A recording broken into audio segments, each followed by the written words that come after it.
학개서 2장 3절과 9절을 같이 읽겠습니다. 너희 중에 남아있는 자 곧 이전에 이전 영광을 본 자가 누구냐? 이제 이것이 너희에게 어떻게 보이느냐? 이것이 너희 눈에 보잘것이 없지 아니하냐? 이전에 나중 영광이 이전 영광보다 크리라. 만군의 여호와의 말이니라. 거기까지요. 너희의 눈에 보잘것이 없지 아니하냐? 제2성전의 재건을 보면서 그 옛날 솔로몬 성전과 비교해 외형적으로 보잘것이 없는 것처럼 보는 자들이 있었고, 값비싼 대리석이나 아름답고 튼튼한 백양목도 없었으며, 특히 하나님의 임재의 상징인 언약궤도 안치되어 있지 못했기 때문이었을 것이다. 그러나 성전 자체보다도 성전을 통한 속죄의 제사와 하나님과의 깊은 교통과 교제를 통한 그들의 신앙의 회복과 중건이 목적이었음을 생각해야 된다. 때로는 외형적인 모습으로만 판단하는 말과 모습이 다른 이들을 낙심케 할 수도 있음을 경계해야 된다. 그래서 옛날 제1성전 솔로몬 성전의 화려하고 장대한 것을 기억했던 그 사람들이, 비해서 제2성전은 그냥 산에 올라가서 조각목 이런 나무를 갖다가 지은 거니까 상대적으로 많이 초라했겠죠. 그래서 슬피 통곡하기도 했지만, 실은 이런 성전이 무슨 우리에게 도움이 되겠어? 이런 부정적인 말도 한 사람이 있었던 것 같습니다.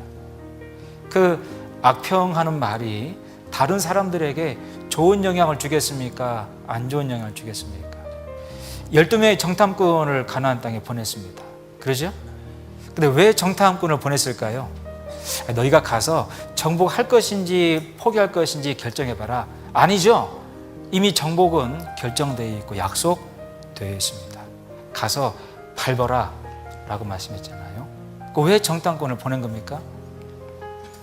포도 한 송이를 어떻게 들고 왔다고요? 두 사람이 짊어지고 돌아왔다고요.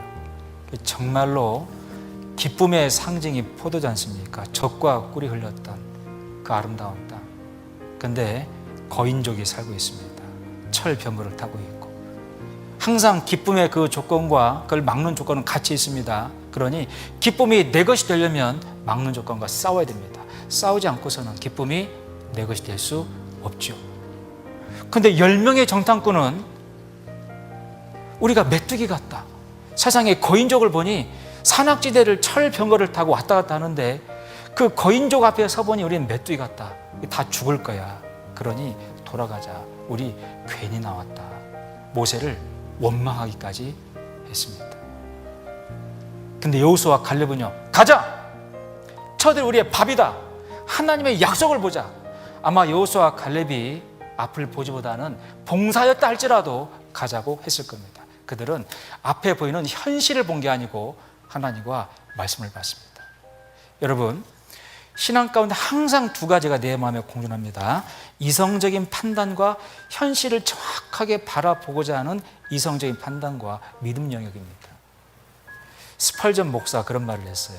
이 이성적인 판단과 믿음 영역은 함께 여행을 한 여행자지, 근데 보폭이 달라. 이 이성적인 판단은 어린아이 같아서 하루에 2마일, 3마일 정도밖에 못 걸어. 근데 믿음은 아주 건장한 청년 같아서 하루에 30마일, 40마일 걸어간다. 우리가 생활 가운데 이성적인 판단도 필요합니다. 직시해야죠. 근데 그 영역보다 믿음이 훨씬 커야 됩니다. 여러분, 이성적으로 현실만 직시하면 두려움만 들어와요. 우리 신앙 가운데 두려워 보이는 이 거인족들, 골리앗 얼마나 많습니까? 거기서 멈춰야 될까요? 돌아가야 될까요? 포기해야 될까요? 체념해야 될까요? 아니잖아요. 그때 필요한 게 믿음이잖아요. 하나님이 요구하신 게 뭡니까? 믿음입니다. 여리고성을 정복할 때에도, 무너뜨릴 때도 돌아라. 믿음입니다. 그들에게 전략 전술을 준 게 아니고 믿으라는 거예요. 근데 이성적인 판단은, 현실은 거인족, 여리고성, 마차 2대가 교행하는 엄청난 성입니다. 세상에 그 성에 있는 거인족들을 보니까 다 메뚜기 같은 거죠. 여러분, 현실만 바라보면 두렵다니까요. 왜 하나님 우리 신앙 가운데 고난을 두시는 겁니까? 믿음 영역을 키우시는 거예요. 훈련시키는 거죠. 정금처럼 빼내는 겁니다. 믿음은 그냥 생기는 게 아니에요. 믿음은 모든 자의 것이 아니라, 여러분, 믿음은 연단돼서 만들어져 나오는 거지 그냥 생기는 게 아니에요. 그래서 고난이라고는 불 가운데 집어드셔요. 왜? 믿음을 빼내시려고요. 나의 갈 길을 그가 하시나니 그가 나를 단련하신 후에는 내가 정금같이 나오리라. 왜 믿음을 그렇게 고난 가운데 두시고 연단시킬까요? 현실은 거인족 골리앗이 많은 거니까요. 여러분, 그걸 뛰어넘는 게 믿음이니까요. 그러니까 뛰는 다리가 있는 곤충이 정한 곤충이라고 얘기하지 않습니까? 뛰는 다리가 있는 곤충. 근데 10명은 현실만 바라보고 있는 겁니다. 그리고 악평을 놓았어요. 그러니까 온 백성이 다 마음이 낙심돼가지고 돌아가자 그러잖아요.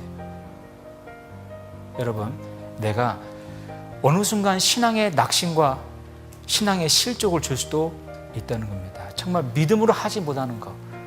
우리는 믿음으로 행한다는 말씀이 있는 대로 신앙생활을 믿음으로 하지 못하면, 육신 갖고 하면 내 주에 사랑하는 형제 자매들 또는 가족, 여러분, 낙심케 할 수도 있고 실족시킬 수도 있습니다.